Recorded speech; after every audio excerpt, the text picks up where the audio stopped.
That's growth, that's isn't big it? growth. Hybrid Nah, mate, thing it's I'm in your doing. head. It's weird. Your burpees. My burpees. Oh, But why is that? There were some things that are not great about London, though. This is it. One thing that surprises me about you, Dan. There's a lot. This could go absolutely anywhere. Do we think Hyrox is better than breakdancing? It's more popular. Mate, I quite like that Reagan. She was good. Hello, Dan. Hello, Brad. Thought I'd start a podcast differently there. Catch everyone off guard. What are 5 listeners? Hello, Dan. Don't know why I sound like my voice is breaking today, but I'm having a great day. I want to talk to you a little bit about Hyrox today, if that's all right. That's absolutely fine, mate. We're going to sort of mix these episodes up. We've got some scientific I ones feel like coming there's up. that much clout at the moment with Hyrox. You can't ignore it. Like, if you like it or don't like it, it's still nice to understand what's going on. And obviously I quite like it because it's accessible for someone like me. Yeah. I'm never going to be doing Ironman, mate. Yeah. Not going to catch me doing that, I'm sorry. But I might do a pro. Never say Might never. do a pro Hyrox. Never say never. So London then. It was a bit of a record breaker for many reasons. It's do you know the attendance figures for the Excel? What, like, what? So you've got participants? Participants and spectators. Okay. And at the end, I'm going to play the little cha-ching money sound because it's mental. I would guess how many people took part in the London Excel Hyrox. 50,000. 40,000. How many people took part? Actually, okay, so how many spectators were there? Oh, 10,000. 30 Oh, that's a lot. 30,000. So they sold 30,000 tickets to watch. on top of, and they're like 15 quid each. That's amazing.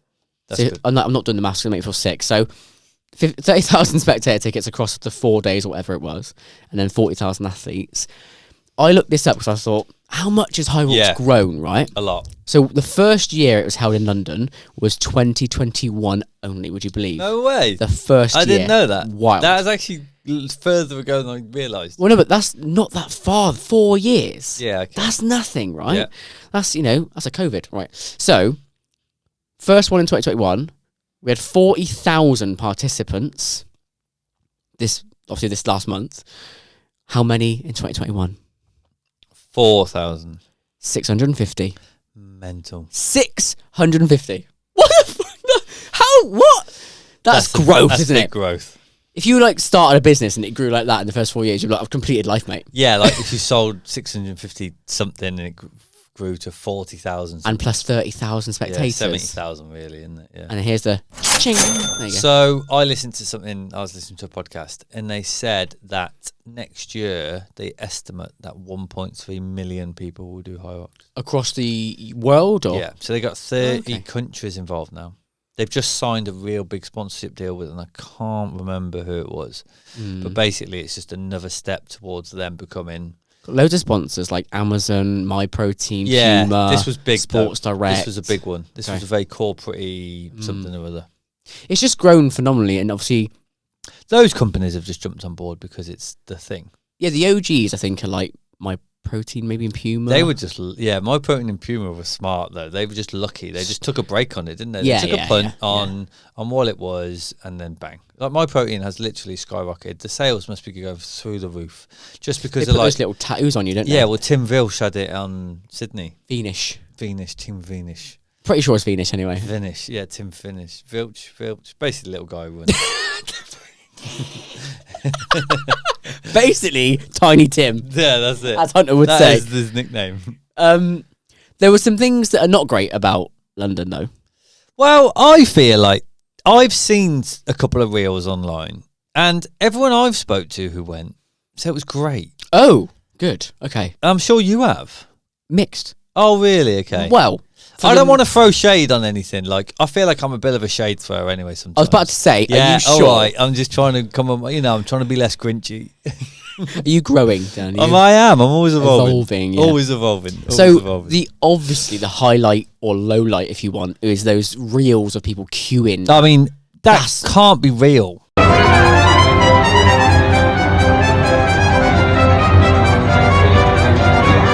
It was real. But there must have been a reason. Too many people, too many tickets sold. No, it must be deeper than that. No, do you know what it is? I did always wonder that this would happen. Like, how can you not... Get bunching. Yeah. What you're supposed to do when you buy a ticket is put in how long you think you'll finish the course in. Fair. How on earth do you know if it's your first one? I mean, you don't. You can guess. Yeah. But if you've ever done a Hyrox simulation in a gym, Not the same, no rock zone. You may or might not know, but the rock zone is so variable, even course to course. Although there wasn't one here. Get onto that. So you can't really predict. For those who are listening who have no idea what the rock zone is, it's basically just the dead zone between each station before you start the run. Yes. Yeah. And it's clearly marked on each map. They call it the rock zone because I don't know. It's just a handy name, isn't it? So queuing's caused because you basically put in your predicted time. As I say, in a gym, if you've done a sim, it's never the same. You can't really allow for it. So let's say, for example, you say, I think I'm going to finish in 1 hour 30, and then you do a 1:45. You're 15 minutes slower. You're slower on those stations than you've told them you're going to be. You're now queuing when you shouldn't be, and therefore people are catching you up that shouldn't be. See the problem? So the queues were mainly for the wall balls. Well, that's because, like anything, the problem becomes exacerbated the longer it goes on. Fair. Now, what happened to their times? So unofficially, what I've heard is that time was recompensated. Now, I don't know if it was time for time. So, for example, if you were stood waiting... How do they know? Well, that's what I mean. So let's say... Well, they know by your chip how long you entered. So they could have just deleted that rock zone. And on your arm, you've got a number. So the judge can go, okay, so 11301... She was here for 35 seconds. This didn't happen all the time, did it? It's happened before in Berlin, I think it was, when they got an outdoor course and it rained and the wall balls were outside. So that's a nightmare. Yeah. That's obviously can't be helped necessarily. Yeah. But also, it wasn't the whole of the weekend. It was just like it was just now and again. Yeah. And that's, like, to me, I'm like, you grow in, that's fine. I don't really, the people who are doing it are just doing it to complete it. Like, I'm sorry, but just relax a little bit. They're going to give you the time back. Well. And if anything, you're having a rest. Let's have a little debate then. So, you get to the wall balls. Yep. You've done your 8K runs. You've done 7 stations. Your heart rate's at 170 probably at plus. Yep. And you get to stand still for a minute. Yep. Do you get the whole minute back? Yep. Why? Because you shouldn't. You'd already be starting. Okay, but what's the minute rest going to do to your unbroken wall ball attempt? Okay, I'm sorry to say, but them people in them queues, they ain't doing anything unbroken. Okay, but... They can barely... The queues I saw... I'm unsure they can get up the stairs unbroken. And here's Dan saying, I'm trying to evolve. I'm not a shade thrower. But genuinely, so I know. Think deeply. I'm just joking. So let's say, okay, let's use me as an example. Yep. Right, I get to the wall 2 station. stops up the stairs. Nasty. So I get to the wall station. Yep. I get to stand still and rest for 60 seconds. I know, but you're not... Anyone in those queues, unfortunately, they weren't challenging for like... And they were completing it. And realistically, to complete it, if you're getting your time back, I'd be like, I'm just going to like relax a little bit. And it wasn't... Well, you reckon, what were they, about a minute in those zones? I don't know. I really don't know. It could be more. It looked like more. It looked like they were going to be there a long time. Average wall ball completion time might be like 5 to 8 minutes. Yeah, so they could be there for more like 10 minutes, let's say. Potentially. Yeah, because it was quite bad. Yeah, but that's just what you're signing up for. Right. Because it could I'd be upset. I bet you in the small print it says something that it could potentially happen. I bet you any money. Probably There's no way Hyrox would allow, knowing it can happen, it not to be in T's and C's. Absolutely. It's just a debate. It's a fun debate because I think for me, I'd have it. Give me the rest. Yeah, me too. I'm thinking I'm just going to rest. It really doesn't make any difference to my day as long as I get my time back. Like, and the people doing it, same. And I understand you're sort of like G'd up and you're ready to go and you want to get on those wall balls, but you are just completing it, you know. So like, it's like anything, isn't it? It's like you probably walked so many times during that, or rested during the sled. Can I push. say something, Dan? What? If for anyone that's an OG listener to this podcast, they'll recall a time where we discussed that traumatic comment someone made to you where it said, "This is just an expensive hobby, Dan." And this is that manifested again. Is, You're going, look, guys, it's just an expensive hobby. It is. Stop worrying about it. It is, isn't it? It is. Literally exactly that, though, isn't it? It's just an expensive hobby. Stop worrying about it so much because you're going to finish it. You're going to get a time. You're going to take some time off. No one is going to see your time and go, "Oh, were you in that queue?" But you go, "No, I wasn't," or "Yeah, I was." Either way, it doesn't matter. Different. All right, you're in T2. You're 35 seconds ahead of your second place competitor. Yeah. And something's fallen over. Someone else's bike's fallen over and you can't proceed. How annoyed are you? You can't get past the bike; it's blocking the entrance to go and do the run. Well, as long as I get my time back, it doesn't make a difference. I think it'd annoy you, mate. So here's one for you. Disrupts your in your mental. COVID, in COVID, that wonderful time that was COVID. It was a great time. In triathlon, I mean, it's just nuts. Go on. I did a couple of triathlons where they made transition a dead zone. So you swam, the quicker you got into transition, dead zone, no times. So you only got a time for swim, bike and run. And they put it together. Because you don't want to be near anyone. Oh, so there's like a 2 meter transition. No, but like, that's why they were allowed to do it, because you could avoid people. That kind of thing. So like you don't have to go near people if you don't want. So could you just have a little sit down for a bit? This is it. You put your feet up, Dan. I physically watch people sprinting through transition like you would in an old race. I was just like, sod that. Why would I do that? Yeah, because no one's timing me right now. No one's timing me right now. So I swam hard as I could. Harder than I could. Knowing you get a rest. Knowing I get a rest. Like sprinted to transition like dying. Just to be clear, is this your PB? No, yes. It's the same concept, isn't it? Exactly the same concept. Like then you know, but no, it's not a real triathlon because you need your transitions. Yes, you do. But in this circumstance where it is something out of the ordinary, and it does happen, and if you read the T's and C's, it is in there. Yeah. You know, so if it was Hunter and Tim and Jake and all of Sean Noble, etc., all those big guys, and they have to wait, then yeah, it's different. There's thousands of pounds on the line. Literally, their livelihood is on the line. That's different. Yeah. But if not, it's an expensive hobby. Do you get what I mean? What do you think?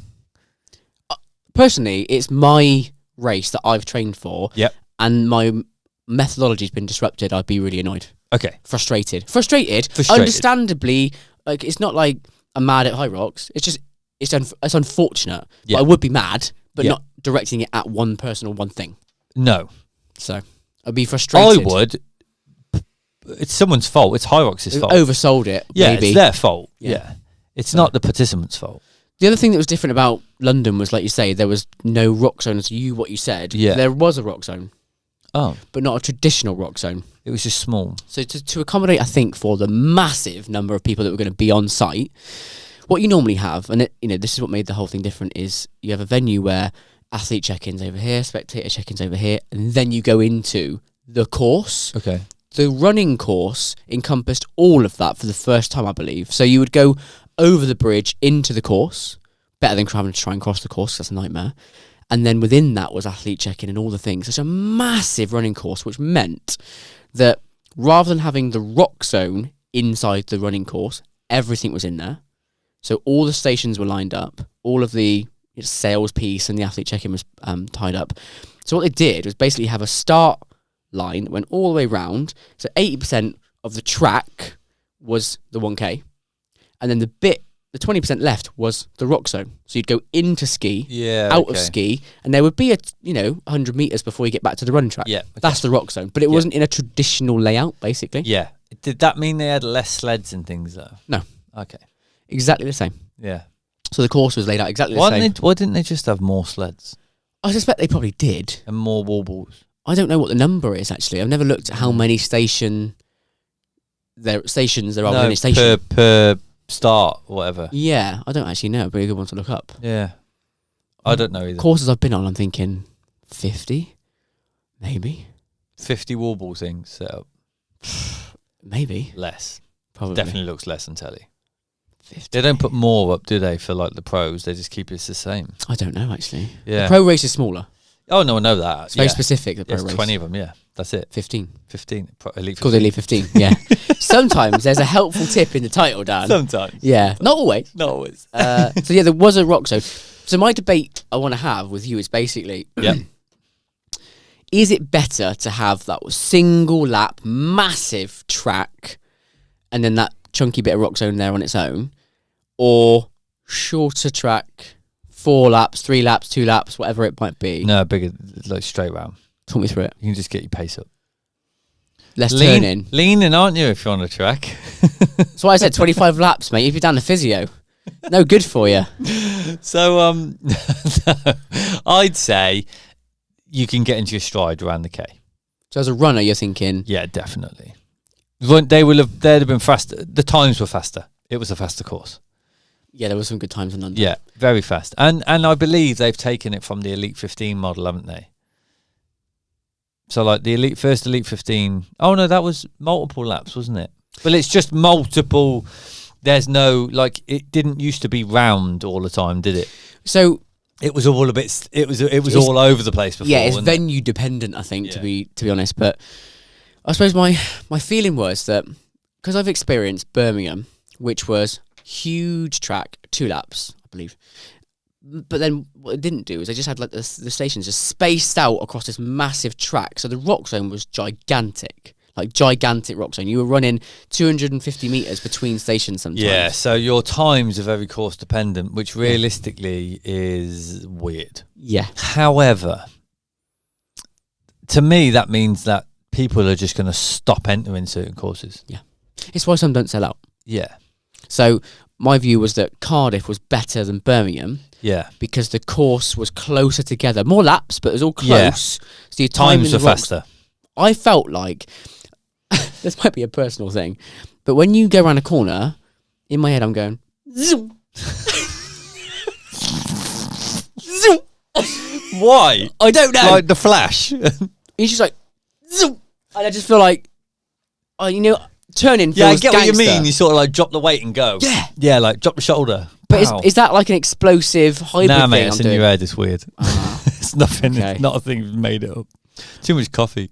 I just think it's great though. Like it's kind of. I did the Manchester course, and it was small. See, for me, I'm like, just give me a loop, and I'll hit it as hard as I can. Yeah, I do think it'd be fun to do. So I might do it next year if it's the same course, if I can get a ticket, obviously. But Yeah, it's just I was trying to work out whether that is just so big. But I think they probably nailed it with the rock zone being what it was. If it was like all the stations were traditionally between, that rock zone would have been a joke. It would have been a joke. yeah. Like it's between. and how busy they are. It just would have been a nightmare. I think that's part of the issue as well. I think that's probably the biggest you can ever do a show, because logistically just trying to get from, if you're watching your mates and you're at station 1 trying to get to station 2 and 3 and 4, it's like getting around a Christmas market. Yeah, but triathlon's similar. You kind of Is it really the same? it's 112 miles of course. This is 1K loop. This is a 1K loop, and you're moaning about that. Like, Yeah. yeah. I had a look at some of the records that were set there, just so we could sort of see how fast the course was in this debate. In true Ask the Coach style, I'm going to ask you to guess some stuff. Oh, here we go. Not too much today, but I know I did watch quite a lot. of London. No, like, I was quite hot on it. Oh, Yeah. okay. Well, to my knowledge, then only one record was broken. The official singles. No, The doubles? it was the relay record, world record, that was broken. Oh, okay, sorry. So you can have 2 stabs at what it was and what it is. Okay. So relay men, Male, okay. men under 40. The way I do it in men's is you have a relay team, which is same sex, and then over and above, so 40 or below 40. Okay. So the under 40, so the younger, slightly, so typically faster Yeah. team, their current, also their previous and current. So what was it and what is it What now? was their previous world record and now what's their Yeah. current? Oh, okay. I don't know this one. Yeah. Okay. You're as a notoriously team, bad at guessing this. Yeah, so. I know. So as a team, so there's 4 of them, and they Mhm. just tag in and What if you're smart? What you do is 1 lap, 1 event, rest, and then you go back in on the second half. So like Okay. if you do event 1, you do event 5. okay. So I should just do one thing. We do 2 because 8 things. So you have to run. Everyone has to run. No, you run on your own. Event and the say you do the ski. So you run, ski, rest. Next person does run, sled, rest. Clever. Like it. Yeah. Okay. Oh, it's gonna be quick, isn't it? Very quick. Very Probably not as quick. quick as you think because you're a nutter. 48. Oh, okay. So the previous record 46:53. So nearly 47. Okay. So they did it in. They're So it's faster than quite a that. lot quicker. Not One quite a lot person. quicker, but quicker. 45:50. 45, 43. Oh, 1 minute, 10 seconds faster. Now, I do have a bit of a theory about this. I feel like as the courses get quicker, because they will get quicker, where it becomes no rock zone, it's going to be, and people are going to get a bit faster. Because they're going to get a little bit stronger, and they're going to get a little bit quicker at running. Because Tim ain't going to be the fastest ever. It's just not going to happen. Ooh. It's just not going to happen, is it? And they've got the world record. Let them be the fastest. Ronkovic has got the record. Yeah. So they're going to get to a point where they're doing like 40s something, because it's 53 at the moment, isn't it? What do you mean? Ronkovic is 53. And yes, it is. Yeah, so at some point it's probably going to get to 49. I don't see it. I mean, not for a solo pro. I can't see it. I just can't. Yeah, I know, but people couldn't see Usain Bolt doing what he did. Do you know what I mean? It'll probably happen because it's going to go to 52 this year. Nah, I bet you it does. Nah, I bet you it does. I bet you're out of course. Like what did Hunter and Tim just do at Sydney? 54-10 and 54-17. Okay, so why was that? The course wasn't great, was it? It's just round and round and round. Absolutely fine. Hunter got a penalty. Yeah, it was probably wrongly. We'll talk about that. Yeah. I just feel like they're going to get quicker and quicker and quicker. They just will. I would love to see him do 49, but I can't see it. No, but the women's relay is 53. That's going to be a target, though, isn't it? Like 49. Didn't Hunter and Jake Williamson? Yeah, 49 in doubles. Yeah, 49 in doubles. So if they can do it in doubles, really, they're only doing half like the stations, aren't they? Maybe. Yeah. Some person's going to be able to come in and just do that. Oh. Aren't they? Because Hunter, if you watch, did most of it. Did he? Yeah. Go on his YouTube and watch it. He's a beast, though, isn't he? Does a lot of it. He's a beast. Yeah, does his a lot of it. burpee technique as well. He does almost like a full burpee when you can sort of cheat through half of it. Like he really goes down into like a frog pose. And I just think that's got to be taking time. But then again, So is it just going to keep getting faster? And then when you're in the 40s, people are just going to be like, this is just... I don't share your opinion. I don't think it goes 49, but fair. Okay. Like I just don't see ever how it could. Nah, I don't see how you take 4 minutes off that. I don't see it. 4 minutes off that is wild. I can't. That's like you saying the world record for the marathon's 2 hours. I reckon 1:56. Nah. Yeah, but the world record was like, well, yeah, like look at Kipchoge went 2 hours. Yeah, that's 2 minutes. That's like a lot. It's a lot. This is still a very, very, very, very, very new sport. Okay, all right. Yeah, we'll come back together in 4 years' time. In 4 years' time, and you go, oh, it's 45 minutes now, practice. And I'm like, right, 45. Okay, told you so. 45. I looked at how many men pro went sub 60 solo. Oh, what, like a percentage? No, just a number. Oh, I don't know. It's not very good. That's bad facts, isn't it? Well, if 40,000 did it, we can work that out. No, what I'll do, whilst you're thinking of your answer, I'll ask my mate ChatGPT. What is a percentage of 40,000? Don't forget, most of them were men, so probably 30,000 men. As a percentage, I reckon it would be like less than 1%. Probably be like less than 1%. Let's have a look. So I'm just going to find out how many men did the pro. So now I can just do the maths myself. So I know how many did it at sub 60. Okay. So in the men pro division, there were 464 competitors. Oh, not as many. Okay, it's not that many, is there? Yeah, but of course, because is that it? Out of 40,000 people, there was only 400 men. Men pro it's not that many. Are you joking? No.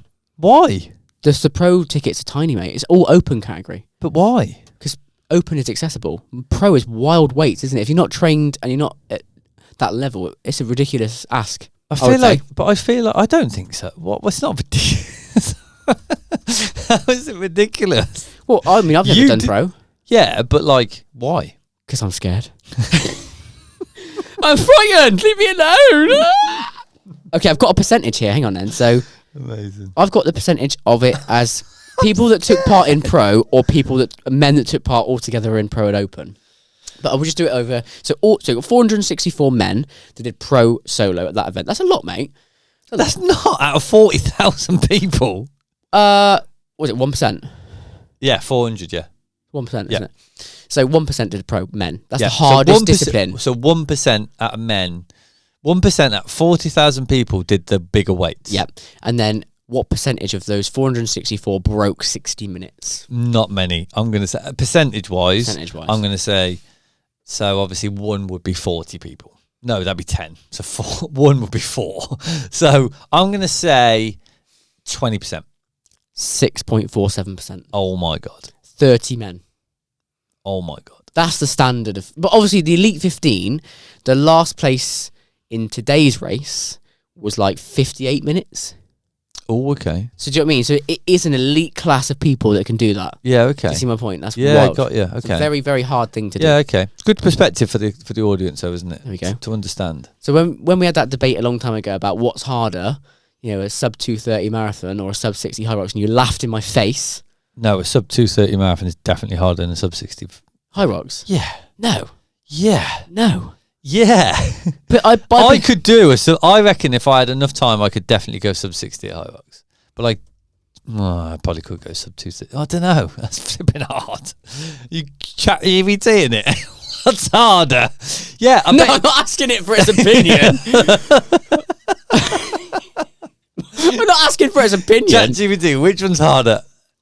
Ask it. Hang on. So.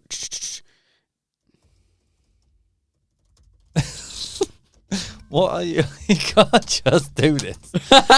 I'm just curating the show live, guys. Yeah.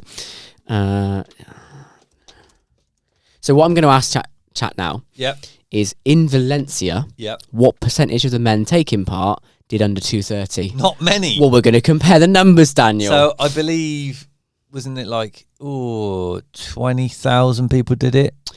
30,500. Okay. And it's now runners who finished under 2:30. Yep. Hang on a minute. I was just checking these numbers out to make sure it's right. About 500. Yeah, it's about right. And as a percentage, that's 1.6%. Oh, right. So technically, if you're comparing figures, it's harder. Yeah. Quite a lot harder as well. I might cut this out of the episode so no one knows.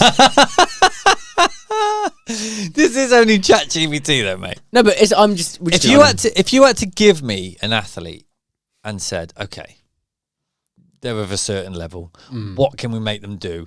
The 2:30 marathon or a sub 60 hard. I mean, both would take a long time because they're both elite times. Yeah. Like if I could boast, I've done a 2:29 marathon. I mean, that's legit. You're like, wow, what are these fast? And is that on your wish list? Probably not.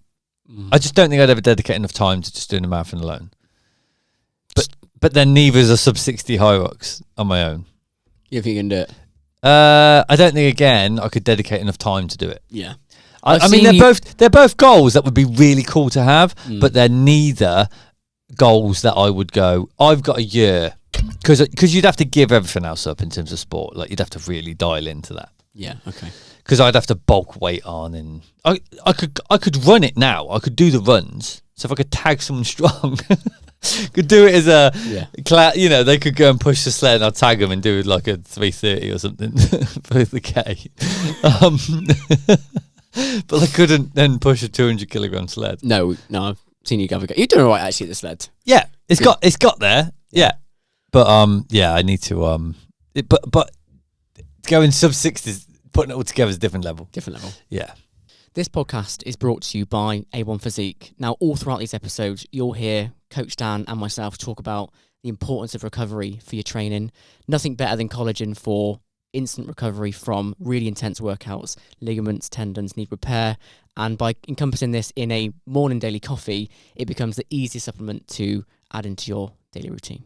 Available from our website, free shipping, and each cup is giving you 21 grams of that nourishing collagen protein coffee.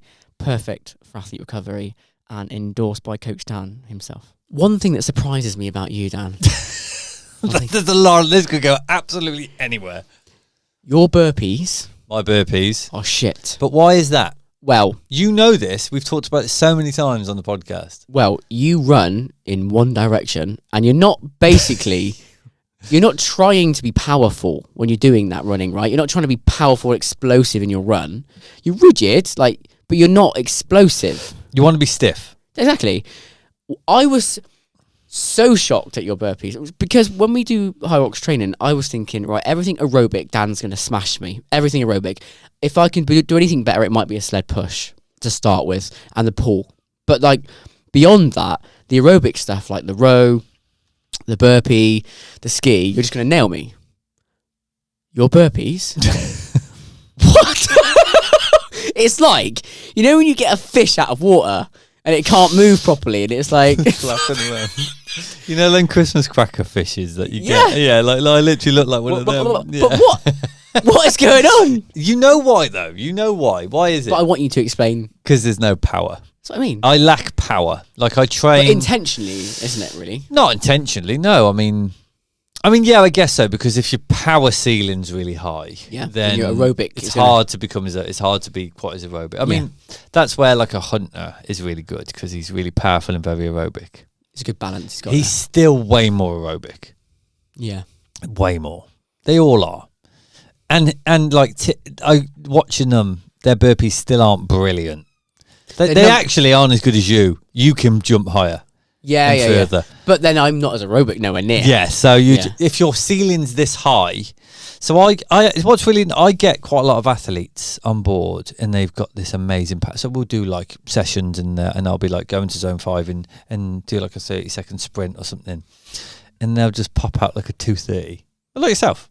I mean, I'm going to get it under 2 soon. You watch that? Bing. They'll just pop out, and I'll be like, "All right, you're quick," and they'll be like, "Yeah. I've always been quite explosive, like quite powerful." Yeah. And to me, I'm like, that's brilliant, because that means you haven't really got a ceiling. Yeah. So like, you're extremely powerful. Really, we just need to bring that down in the aerobic nature up. So what normally happens is you just like you're strong. You just need more mitochondria to be like more aerobic. Yeah. That's basically it. Yeah. You know, you need to recruit more muscle fibers by running slower and having more oxygen in your body to then utilize that amazing ceiling. So that's why, for me, like for you, really, if you had all the time in the world, you didn't have a kid and 2 jobs and every illness in every illness, UK. There, like your actual Hyrox potential or 10K, or you know, there isn't really a ceiling. You could just go. Like, that's where, for you, like, it's like you just need things to align a little bit more. Yeah. Child to go to nursery. Yeah. Workload to become a bit less. You know, that kind of thing where you can just make the day double days. So run in the morning, gym in the evening, run in the morning, gym in the evening. May never happen now. It will happen. Sorry, mate. It will. But, like, because you need that volume. Because really... I was watching Hunter's video. Oh my God, Hunter. Oh my God. So I watched his YouTube video, most recent one. Yeah. They are very much in his... He's very much altitude training, isn't he? He does like lots of hill running and This is where he lives and stuff. Yeah. He lives in Malibu? I don't know. So I think he's just gets... It's not really altitude. I think he's just in the hills. Oh, sorry. I actually meant he does like elevation. Yeah. So he does a lot of cycling, actually. Really? Yeah, he's just... Ventum have just sent him a bike. Company. Anyway, he's just so like it's just bro science, bro. But he was just saying, like, one of his take home things at the end of he just did that world record with Jake Williamson. Yeah. Jake Williamson? Is it Jake Williamson? British guy, sponsored by Gymshark. Yeah. And he actually comes to Water's Edge every now and again. Really? Yeah. Very shy. Really doesn't talk to anyone. Interesting. Very interesting, actually, because he's quite out there on his Instagram. And they just broke the doubles record, and what Hunter was doing was just basically loads of aerobic training. But what Hunter then he boasts at the end of his video that I'm just doing aerobic stuff, I'm just doing tempo, I'm not doing top end stuff, and I'm like, yeah, but you're still so explosive from all the years of training you've got in you. You banked, isn't it? You don't really need to do it. Like, you don't need to do it. You don't have to do he's like the king of wall balls as well. Yeah. He didn't go unbroken this time, did he? It's hard though, isn't it? When you're chasing Tim, he's running so fast. What are they running, like 3:20 some of the times? They were running quick. I think they ran quicker in Chicago. Yeah, they did. Yeah. But at the end, so he basically boasts about this zone 2 stuff and just says zone 2, be easier, don't kill yourself. And I'm a big fan of that, really, because I think Hyrox, a lot of people just kill themselves too much. Yeah, like, there's no science. There's no science behind a lot of the sessions. There's no like adaptation. There's no let's just do less weight. Let's just do less weight and have exposure to the movement, but do it a bit more. Yeah. Which is what you need. And But at the end of it, he got an athlete on board, and he was talking about how he took all this. He put the athlete's plan, and the athlete was like, "Why are you taking this stuff away from me? I need this stuff in my plan. How am I going to get any Bella?" And I thought, you're naming and shaming someone on your podcast, which is YouTube, which isn't great. But what he was doing was suggesting that actually you need more and less killing yourself sessions. Yes. But I think with Hyrox, that's the way people's. This is why I don't think there's a ceiling at the moment to the times they go, because. Well, the elites do know what they're doing though. They've just not been doing it very long. Yeah, us idiots like just kind of, that's why you see like 10-minute PBs and that, because you just, you see a massive improvement. But I still think most people, like you say, just slog it out. Yeah. And just grind a PB rather than efficiently. Yeah. But like even the pros have not been doing it long. It's not like Tim's only been in it for like a couple of years at most. Yeah. So I as I say, I'm going to put my name down and say I don't think I will see a 49 in the next 5 years. That's fine. Yeah. It's fair, but I think it can go and go and go. Okay. Yeah. I'm just like, let them keep pushing it. I'm a big, like 52, then 51. Maybe. But I can't see 49, but I'll let you have it for now. One thing I did notice, to be fair, so again, obviously this is, we've obviously just seen the Melbourne race. Yeah. How many Brits are in it now?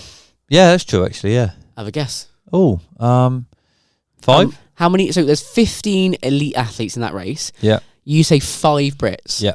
7. Oh, that's interesting, isn't it? Nearly half the field. So I'll name them all.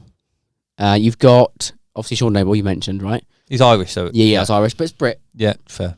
Well, actually, I don't know. I'm pretty sure that's Brit. Like, is he Northern Ireland? Ooh, but panic. No, I think it's... Yeah. All right, United Kingdom. Leave me I don't think he is, yeah. Right.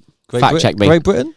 Great Britain doesn't include Ireland, does it? It's Northern Ireland, right? But yeah, he's definitely got an Irish flag. Definitely. On his... There's 2 Scots. Yep. Do you know who they are? No. Liam McCrory. I don't know if I'm doing that right. McCrory. 3 people or just one? To be fair, I've not watched Liam race before. I've just watched Graham Halliday, who's the other Scot. Yeah. So I don't know how to pronounce his name. And then you've got English, Mark Dean, Jake Dearden, Charlie Bottrell, and then Josh Van Zeeland. Very English. Well, their parents might not be. No. Yeah, Van Zeeland. Yeah. But Bottrell, 3rd place. Yeah. Wild. That was good. Yeah. It was his debut, wasn't it? Because he's done the doubles and stuff, hasn't he? Yeah, it was his debut. He cried at the finish. I thought, fair play, mate. Fair play, Smashed it. Yeah. What do you think we're doing differently? Why are we dominating? I don't know. More sponsorship money? Has it been here the longest? No, it's Germany, isn't it? And the US. Okay. Definitely US? It's in the US. Yeah, but is it... I feel like it went to the US first.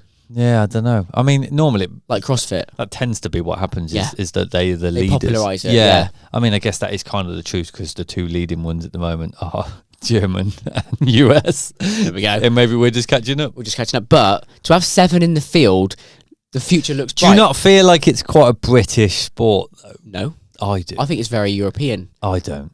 No. Like the Germans love it. Yeah, but it's like... Spanish. It's like get after it, isn't it? It's very British mentality. Just get on it. I don't know. I think actually, it's very British gym. The British gym mentality, and it's similar to get after it. Yeah, a little bit. I think it's very. I mean, Hunter personifies it perfectly for me. Yeah, I mean, it is very American as well, isn't it? But then he's got like a lumberjack outfit on, chopping wood. The thing with Americans are the guys that are doing it from America aren't. They are the bros. They're quite big. Yeah. If you look at some YouTubers, they're quite big. They're the bigger guys who've come from like a football background or something. Whereas CrossFit football, potentially, yeah. Whereas the Brits coming into it are more, don't know, they're slighter, more athletic, Yeah, like what was Dearden's? What did he do before? I have no idea. Normie, yeah, I know. This is why I'm so sus of that guy. Oh. 0. Like, I mean, when's his marathon attempt? No idea. 2:19 soon, because that's why he's in Sydney. Because isn't it in Australia? Oh, I've got the answers for you. Okay. What did Jake Dearden do before he became a Hyrox god and annoyed Dan? He basically he's a CrossFit athlete. Okay. Maybe he was really good. National level. Yeah. Okay. And strong in the Olympic lifting, gymnastics, and then conditioning disciplines. Conditioning, is that a discipline? That is a discipline. High volume conditioning is what I've been given. Okay, nice. CrossFit gave him elite work capacity. Yep, fair. So running was his strong point. And Yep, so fair obviously, enough. if you think you're a good runner, but you're in CrossFit, you're getting nailed by all these absolute brutes. You are perfect for Hyrox. Hyrox. Yep, Come on perfect for over, mate. Hyrox. So eat that one, Dan. All right. Yeah, He was perfect for Hyrox. Leave him alone. yeah, he was a national level CrossFitter. Is that good? I mean, that's good. Average, good. How many national level CrossFitters do you know? One. One now. Oh, you know one CrossFitter, and she's not national level. She's the best in the UK, and she chose our podcast to come on to. She did. Yeah. What a legend, Amy. Go back a couple of episodes, and you can Love you, tune Amy. in. Welcome back anytime. So to summarise, Hyrox is hard to ignore. Yeah, It's a global sport that's growing all the time. It's here to Show stay. me the money. It's here to stay.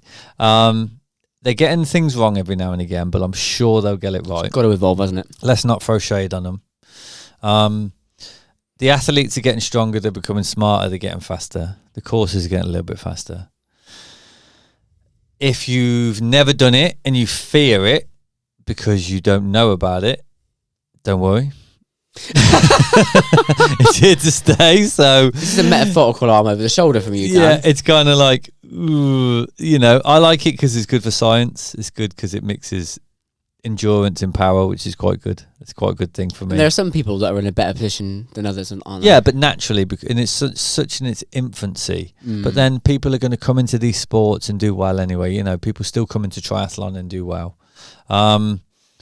Will it make the Olympics? Don't know. That's their pursuit. They are trying to get it into the Olympics. I don't think I'd be shocked if it was in the next 3 or 4 Olympics. I'd be shocked. But what got kicked out recently? I mean, things do all the time. Yeah, what's the most recent one? I don't know. I mean, they got skateboarding in there, but then Breakdancing. breakdancing. That was the one. I had something in my mind. But that is such bad press from the last one. bad. So bad. It was bad. The thing is that you could put Hyrox in there, and it's quite a nice spectator sport. So we could summarise this podcast by saying, do we think Hyrox is better than breakdancing? And that'll get us our answer for the Olympics. No? What, show of hands? It's more popular. Mate, I quite like that Reagan. She was good. That makes one person. Yeah. She broke the internet with her stuff. Do you reckon she's living it down yet or not? Don't know, mate, but she... Maybe she's earning a few quid off it. That'd It be was nice. such a mess, wasn't it? Nice if Poor she's earning girl. a few quid off it. I so. didn't know how I wanted to feel about that. I just wanted to crawl under a rock every time you saw something, didn't you? I And then thought her it was- responses, and it was just like, this is the bad. You just need to not say anything. With the way the internet is now and videos, I wasn't sure if it was real or not. I know, it was almost like... Someone just did that as a joke. Yeah, but no, it was genuinely Genuinely serious, real. wasn't it? Okay. Yeah. Well, no slight at you, girl. You know, braver than me for getting up there. Yeah, And, fair play. Thanks for providing the internet with all of those videos. And I think it's a good way to end the podcast today. It's a slightly more positive, funny end to it. Yep, So definitely. thanks again for your time, Dan. We'll do Hyrox again in the future when they don't do the 49 record and I can say I was right. But I'll see you again next week, mate. Yep, sounds good, mate. Cheers.